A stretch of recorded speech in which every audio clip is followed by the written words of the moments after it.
Principal, Monsieur le député de Rousseau. Monsieur le Président, depuis les débuts de l'entreprise, le gouvernement du Québec a soutenu la croissance de Bombardier à coût de centaines de millions. C'est un choix que nous avons appuyé, mais cet appui à l'entreprise suppose une réciprocité.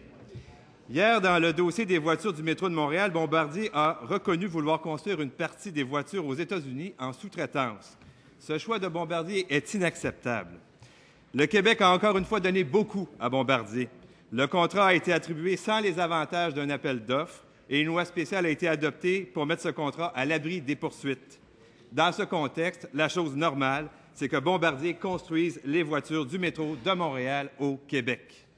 Monsieur le Président, est-ce que le premier ministre va prendre le téléphone et contacter le PDG de Bombardier pour lui rappeler que les Québécois ont des attentes, qu'ils exigent que les voitures du métro de Montréal soient construites au Québec?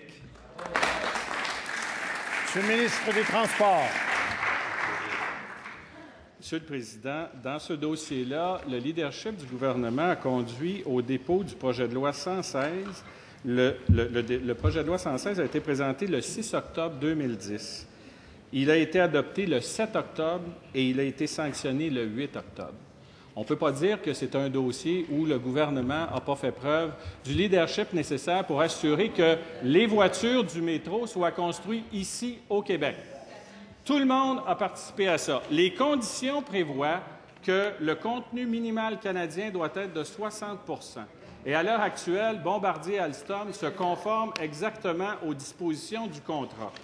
La situation qui est celle qui amène les questions, Monsieur le Président, c'est que le syndicat des employés de l'Apocatière a signé avec l'entreprise Bombardier une entente sur ce qui devait être fabriqué à l'usine de l'Apocatière. Et la mésentente relève de l'entente signée entre le syndicat et Bombardier. Hier, les représentants de Bombardier ont indiqué qu'il y aurait 700 emplois de créés en compter de l'an prochain à son usine de l'Apocatière. Le gouvernement du Québec s'est assuré que les voitures du métro soient construites ici au Québec et essentiellement, c'est ce qui se produit, Monsieur le Président. Première complémentaire, Monsieur le député de Rousseau. Monsieur le Président, le 60 %, c'est un minimum. On aurait pu obtenir 60 % de n'importe quelle compagnie étrangère. Là, on parle de Bombardier. On parle d'une loi spéciale en faveur de cette entreprise-là. Et ce que nous exigeons, c'est un maximum de retombées économiques pour le Québec. Est-ce que le premier ministre va se lever? Il va appeler le PDG de Bombardier et puis demander à ce que les attentes des Québécois soient satisfaites?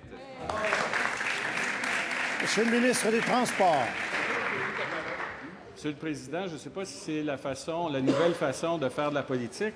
Le député s'est levé en Chambre pour voter en faveur de l'adoption de la loi concernant l'acquisition des voitures pour le métro de Montréal, qui consacre le fait que le gouvernement a donné de gré à gré le contrat pour la construction des voitures de métro. Pourquoi?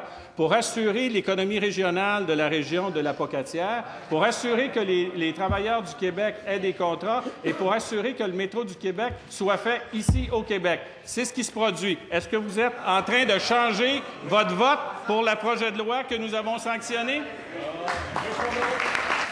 Complémentaire, Monsieur le député de Kamouraska-Témiscouata.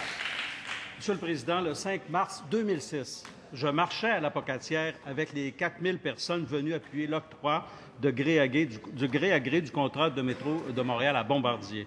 Le 5 octobre 2010, j'étais aussi présent à l'usine de Bombardier pour entendre le premier ministre annoncer le contrat de 1,3 milliard au consortium Bombardier-Alstom.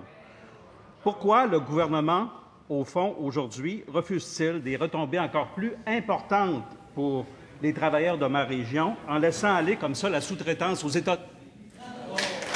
Monsieur le ministre des Transports. Monsieur le Président, parce que nous respectons la parole donnée, que nous respectons les lois, que nous avons votées unanimement ici à l'Assemblée nationale, et que nous respectons les relations de travail signées de façon conventionnelle entre le syndicat des employés de l'Apocatière et la compagnie Bombardier. En réalité, la réalité est la suivante. C'est le leadership du gouvernement qui fait que ces voitures-là sont fabriquées ici au Québec et à l'Apocatière et que ça contribue à améliorer l'économie québécoise, Monsieur le Président.